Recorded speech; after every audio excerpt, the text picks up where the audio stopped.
Social മീഡിയയിലെ ചൂടേറിയ ചർച്ചയായി മാറിയിരിക്കുകയാണ് സീരിയൽ രംഗത്തെ ഒരു വിവാഹം. സീരിയൽ താരങ്ങളായ മേഘന, റാമി, ഇന്ദ്രനീൽ ദമ്പതികളാണ് കടുത്ത സൈബർ ആക്രമണത്തിന് ഇരയായിക്കൊണ്ടിരിക്കുന്നത്. അമ്മായിയമ്മയെ വിവാഹം ചെയ്ത മരുമകൻ എന്ന പേരിലാണ് വിവാദം. 2003 പ്രക്ഷേപണം ചെയ്ത ചക്രവാകം എന്ന സീരിയലിലെ അമ്മായിയമ്മയായിരുന്നു മേഘന എന്ന നടി.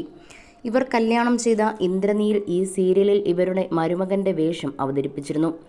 ഇതാണ് സൈബറിടത്ത് ഇത്രയധികം ചർച്ചയാകാനുള്ള കാരണം. കോവിഡ് ലോക്ക്ഡൗൺ കാലത്ത് ഈ സീരിയൽ വീണ്ടും പ്രക്ഷേപണം ചെയ്തിരുന്നു. 40-കാരിയായ മേഘനയും ഇന്ദ്രനീലും തമ്മിൽ പ്രായവ്യത്യാസവുമുണ്ട്. ഇതാണ് ദമ്പതികൾക്ക് നേരെ ഉയരുന്ന സൈബർ ആക്രമണത്തിന് കാരണം. മാത്രമല്ല, മേഘനയ്ക്കെതിരെ വലിയ തോതിലുള്ള സൈബർ ആക്രമണമാണ് ഉയരുന്നത്. മേഘനയ്ക്കെതിരെ വലിയ രീതിയിൽ ബോഡി ഷെയ്മിങ്ങും നടക്കുന്നുണ്ട്. എന്നാൽ ചക്രവാകത്തിന് മുമ്പ് കാലചക്രം എന്നൊരു സീരിയലിൽ വെച്ചാണ് മേഘനയും ഇന്ദ്രനീലും കണ്ടുമുട്ടുന്നത്. തൻ്റെ പ്രണയത്തെക്കുറിച്ച് അന്നേ ഇന്ദ്രനീൽ മേഘനയോട് തുറന്നു പറഞ്ഞിരുന്നു. എന്നാൽ പ്രായവ്യത്യാസം കാരണം മേഘന പ്രണയാഭ്യർത്ഥന നിരസിച്ചു. പിന്നീട് ചക്രവാകം സീരിയലിൽ വീണ്ടും എത്തിയപ്പോഴും നടൻ വീണ്ടും പ്രണയാഭ്യർത്ഥന നടത്തുകയായിരുന്നു. ഏകദേശം 9 തവണ തന്നെ ഇന്ദ്രനീൽ വിവാഹാഭ്യർത്ഥന നടത്തിയെന്നാണ് മേഘന പറയുന്നത്. പിന്നാലെയായിരുന്നു വിവാഹം. നിലവിൽ സീരിയൽ രംഗത്ത് നിന്നും ഇരുവരും മാറി നിൽക്കുകയാണ്. എന്നാൽ ഇന്ദ്രനീൽ ഇപ്പോഴും സീരിയലിൽ സജീവമാണ്. സിനിമാ താരങ്ങളെപ്പോലെ സീരിയൽ അഭിനേതാക്കൾക്കും ആരാധകർ ഏറെയാണ്.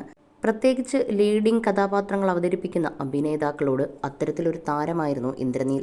2003 തെലുങ്കിൽ സംപ്രേഷണം ചെയ്തിരുന്ന ചക്രവാകം എന്ന സീരിയലിലാണ് ഇരുവരും ഒരുമിച്ച് അഭിനയിച്ചത്. അമ്മായിയമ്മ മരുമകൻ കോംബോ ആയിരുന്നു. വൻ ജനശ്രദ്ധ നേടിയ സീരിയൽ TRPയിലടക്കം വൻ ചലനം സൃഷ്ടിച്ചിരുന്നു.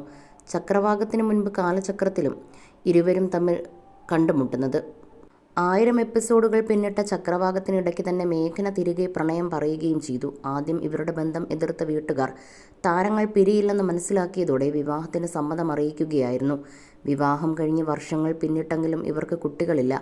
ഒരു തവണ മേഘന ഗർഭിണിയായെങ്കിലും അത് നഷ്ടപ്പെട്ടു. അതിൻ്റേതായ ഡിപ്രഷനിലായിരുന്നു താനെന്ന് അടുത്തിടെ മേഘന തന്നെ തുറന്നു പറഞ്ഞു.